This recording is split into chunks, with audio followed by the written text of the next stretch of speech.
कि दूधवा पिया के पोसली सुकुमार माई जैसन हो के करे दुनिया में प्यार आज जुग जुग जिया सोनला भावना के भाग जागल हो। चाहे बेटी आवे चाहे बेटा आवे कहल जला पहले लक्ष्मी के आगमन होला तो लक्ष्मी के आगमन समझी कि और भी धन के बारिश होखे वाला बा परिवार में। ओ लड़की के चाहे लड़का होई तो ओकर भाग उदय ही बाटे।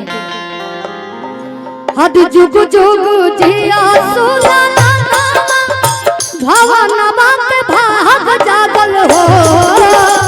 ए लाल होई है ए लाल होई है उलवा के दीपक पकारो तो भले हो।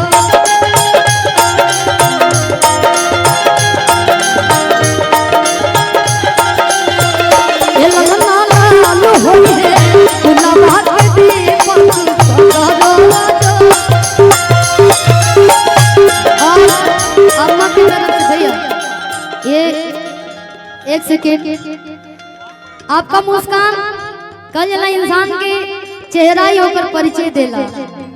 अगर आप किसी को देख लेंगे तो उसको बता देंगे परख लेंगे कि इंसान कैसा होगा। और माँ को देखे हैं तो बहुत अच्छा लगा है। जब से आई है तब से हंस रही है। और जब भाभी को आप ला दिए ना तो ऐसे सिनेमा चौड़ा हो गया है माता जी। और थोड़ा माता जी के लिए ताली हो जाए। भगवान सास ऐसा सबका के दे सब लड़की लोग के दे। ए लाल भइले गुलाबा के दीपक पकारो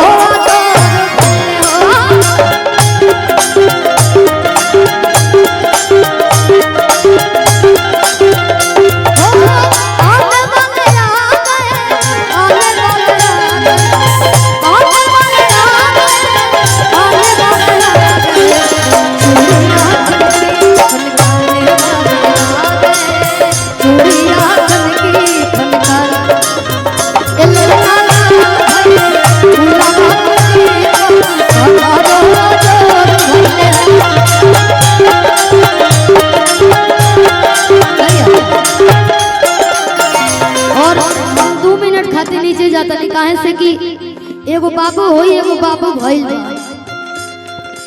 थोड़ा सा मेरे तरफ से भी मुद्रा ला दीजिए क्योंकि मैं भी मुंह देखने